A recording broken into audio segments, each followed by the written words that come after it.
On a bitter November night in 2022, a small Bavarian town of Manching lost more than gold. At precisely 1:17 a.m., thieves cut through telecommunication cables, plunging 13,000 households into digital darkness. 9 minutes later, they emerged from the Celtic and Roman Museum with 483 gold coins, each one a 2,000-year-old whisper from a vanished civilization. By the time investigators arrived, most of the coins had likely already been reduced to anonymous lumps of molten metal, their intricate Celtic designs, their stories erased forever. The insurance company paid 1.6 million euros, but how do you price the irreplaceable? How do you compensate for the permanent silencing of voices that spoke across 2 millennia? This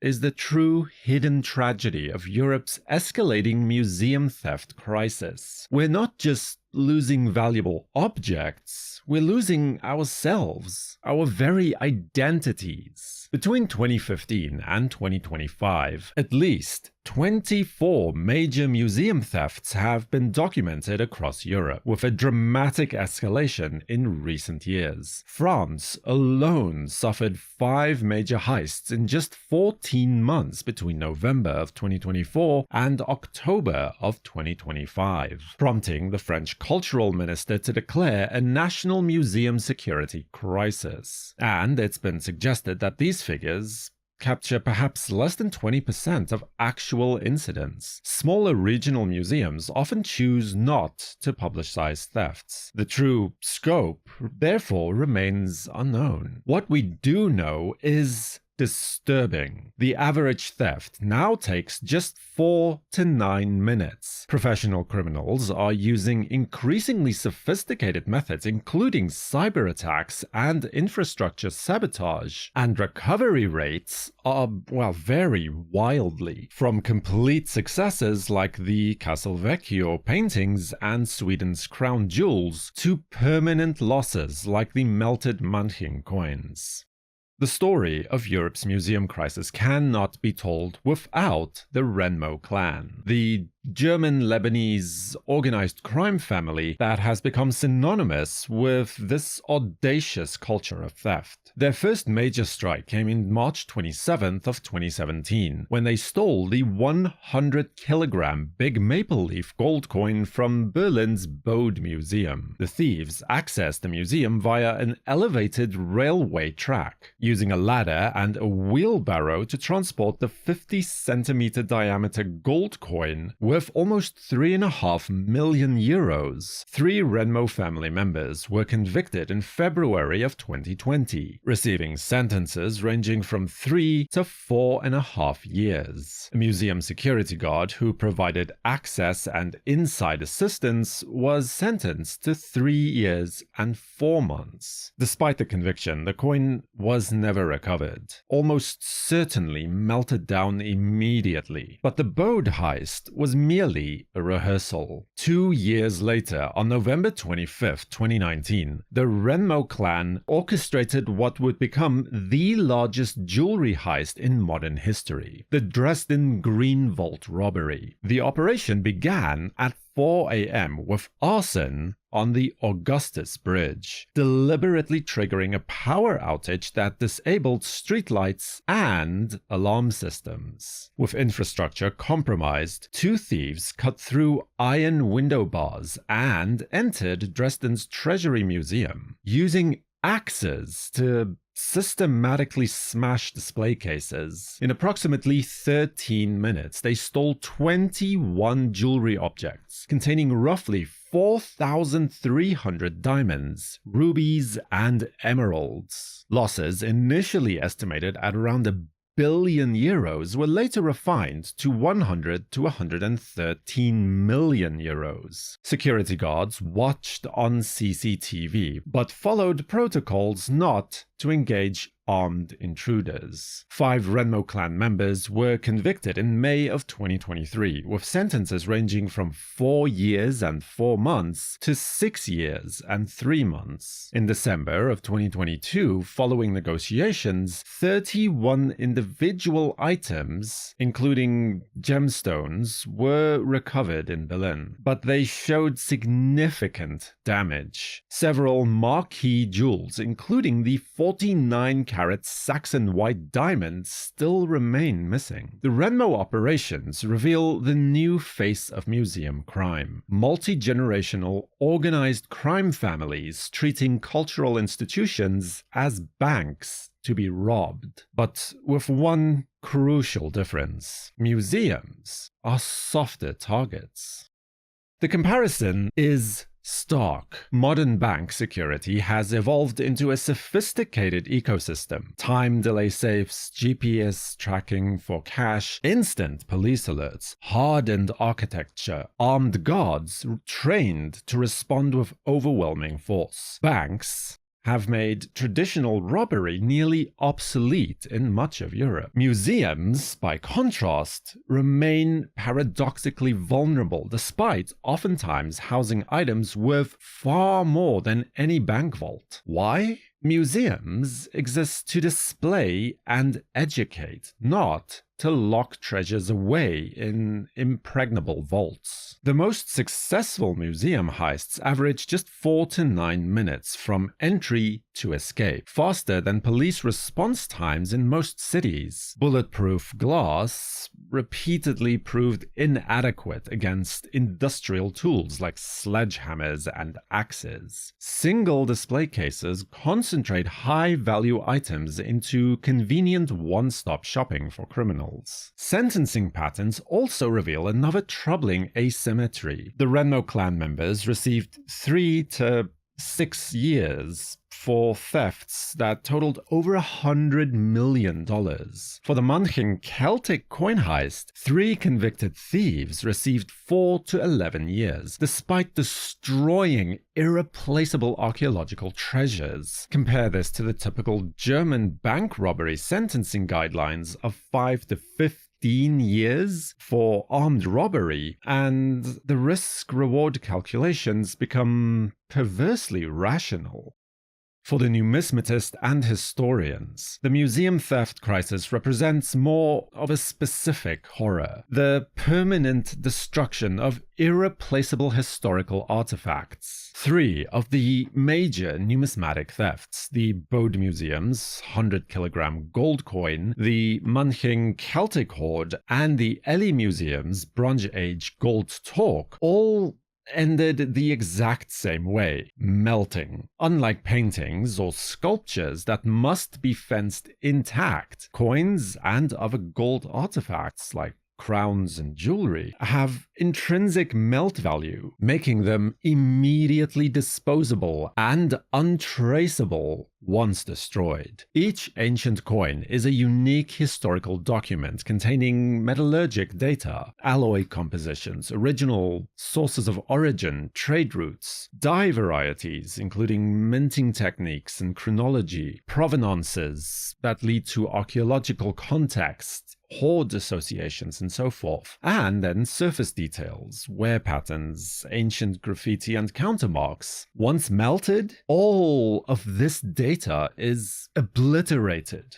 forever. The Manching's Hoard archaeological value was estimated at 1.6 million euros, though the melt value only came out to around 250,000 euros. But the true cultural value, it was incalculable. These coins were minted by Celtic tribes around 100 BC, representing a tribal chief's war chest discovered only in 1999. They told stories of ancient trade routes, political alliances, religious practices, artistic traditions, an entire civilization's economic and cultural life encoded in gold. Now, they're anonymous metal, perhaps already incorporated into jewelry or gold bars. Their stories, silenced forever. At the British Museum, senior curator Peter Higgs allegedly stole up to 1,800 unregistered objects over several years, selling them on eBay for as little as 40 to 50 quid a piece. Ancient Greek silver tetradrachms and Roman coins, each one a tangible link to classical civilizations, hawked online like garage sale trinkets. Between November 2024 and October 2025, France has suffered 5 major museum thefts totaling over 105 million euros. In November 2024, 4 hooded men with axes and baseball bats burst into the Musée Cognac-J during opening hours, smashing a display case in front of terrified visitors to steal 7 18th century snuff boxes, valued at an estimated 1 million euros. On November 21st, 2024, just 24 hours later, and 200 miles away, armed robbers wielded firearms and a chainsaw, terrorizing 20 visitors and staff at the Musée de Héron, cutting through armed glass to steal gold and ivory figurines and jeweled decorations from the Via Vitae sculpture, a 3-meter artwork containing 138 miniature figurines created by goldsmith Joseph Chaumet between 1894 and 1904, and designated a French national treasure. As the robbers fled on motorbikes, they scattered carpet nails across the road, disabling 2 police pursuit vehicles.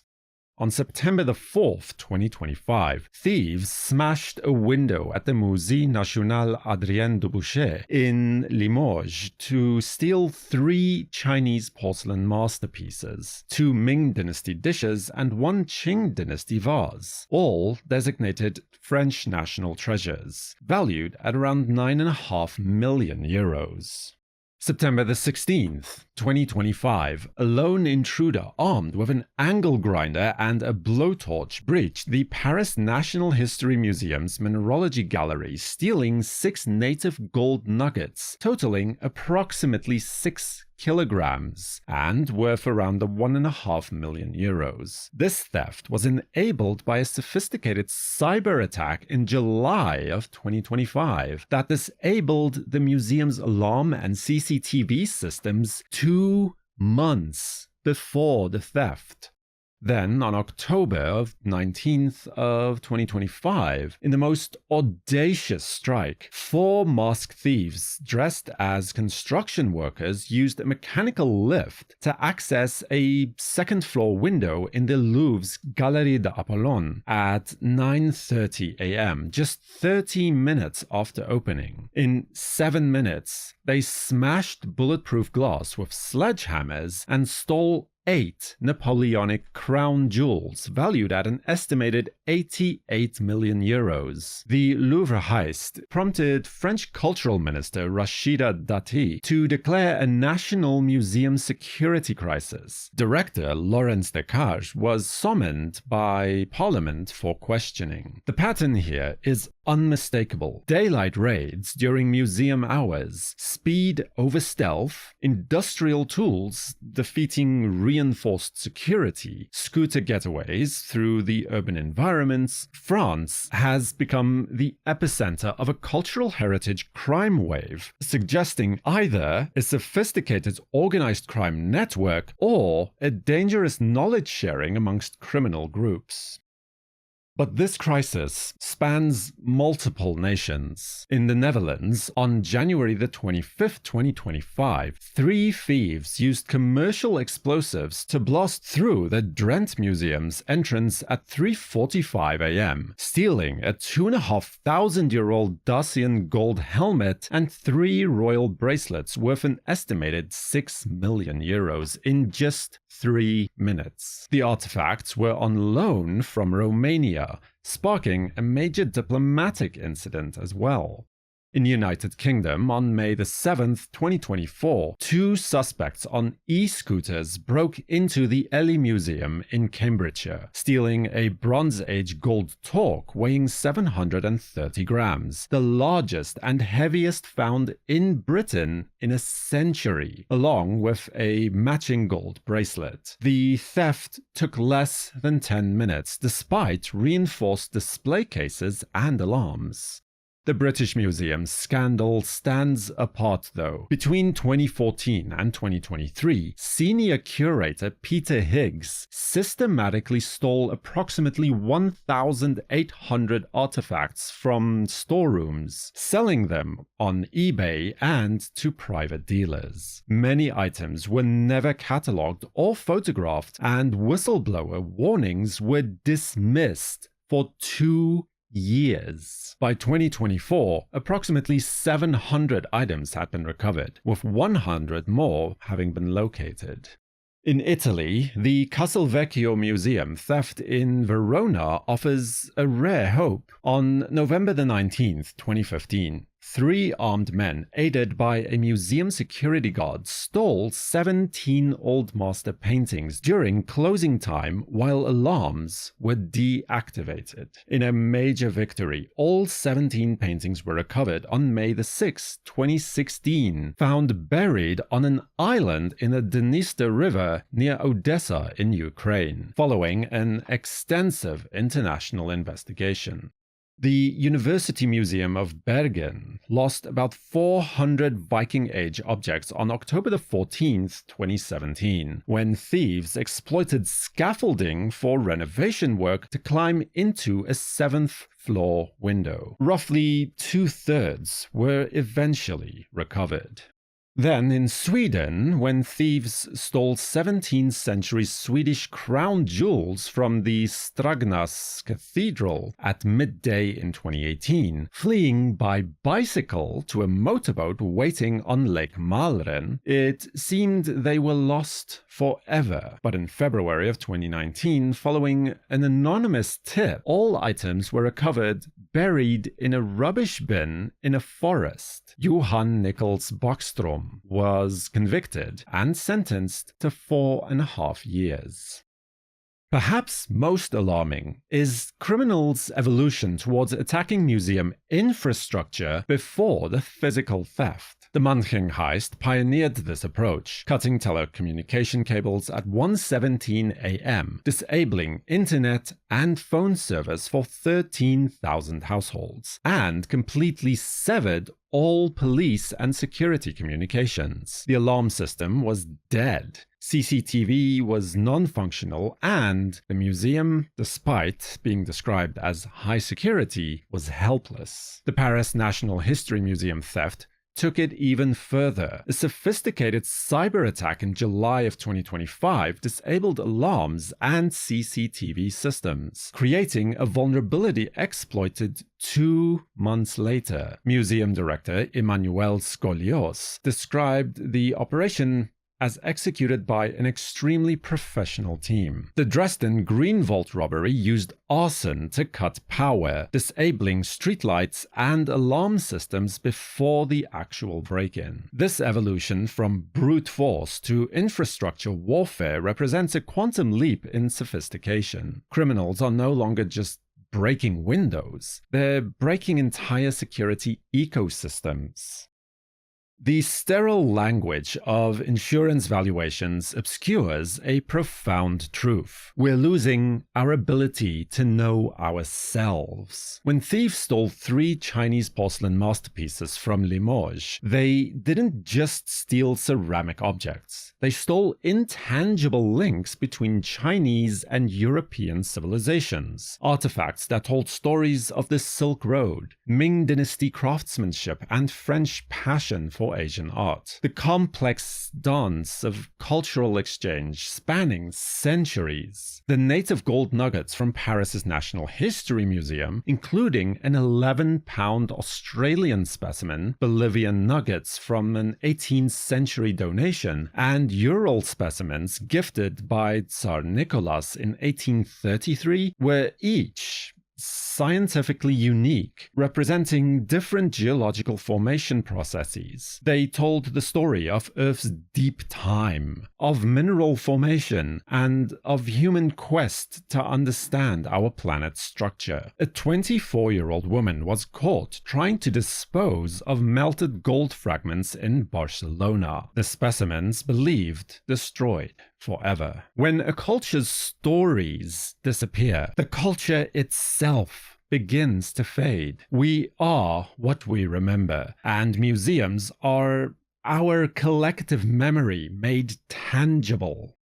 Museums face an impossible challenge. They exist to share treasures with the public, not to lock them away. Every security measure that works, thicker glass, better alarms, armed guards, move museums closer to becoming vaults rather than educational spaces. Yet the data is unforgiving. Bulletproof glass repeatedly proves inadequate against sledgehammers, angle grinders, and blowtorches. Single display cases concentrate high-value items into convenient targets. Alarm response times of 5 to 10 minutes consistently exceed theft durations of 4 to 9 minutes. Law enforcement and museum security experts recommend layering defenses, dispersing high-value items across multiple displays, upgrading to multi-tiered glass or multi-layered glass with internal alarms and time delay mechanisms, deploying fog cannons that activate upon breach, implementing redundant alarm systems with differing power sources, and maintaining rapid response teams that can arrive within 3 minutes. But smaller, regional museums, precisely those most vulnerable, often lack resources for such measures. The crisis demands fundamental questions. Should national government provide security grants to smaller museums? Should higher value items be concentrated in heavily fortified facilities? Should Europe establish a rapid response heritage crime unit that can deploy across borders?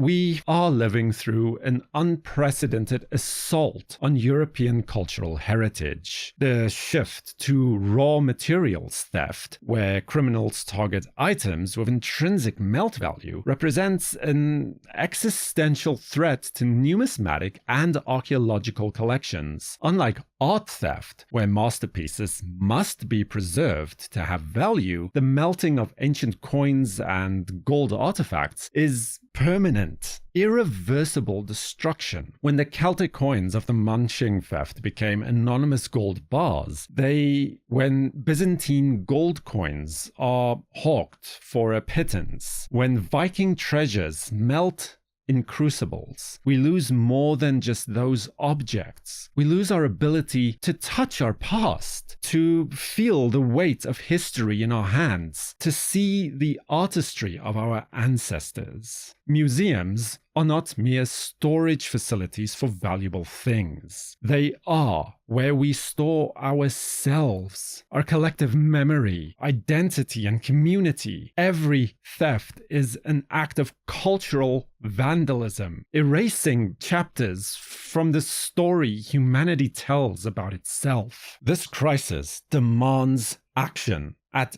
every level. Governments must treat heritage crime with the seriousness of terrorism and organized drug trafficking. Museums need comprehensive security overhauls and adequate funding. Law enforcement requires specialized cross-border units that can respond rapidly. Courts must impose sentences that consistently reflect the true magnitude of cultural destruction. The public needs to understand what is at stake. Not just gold and diamonds, but the very foundation of cultural memory. Because ultimately, this isn't about protecting valuable objects. It's about protecting ourselves, our stories, our heritage, our ability to know who we are and where we come from. When museums are plundered, when ancient coins melt, when cultural treasures vanish into criminal networks, we don't just lose artifacts, we lose ourselves, piece by irreplaceable piece. And unlike melted gold, human heritage, once destroyed, can never be reforged. Each one of these dates marks not just a crime, but a cultural amputation.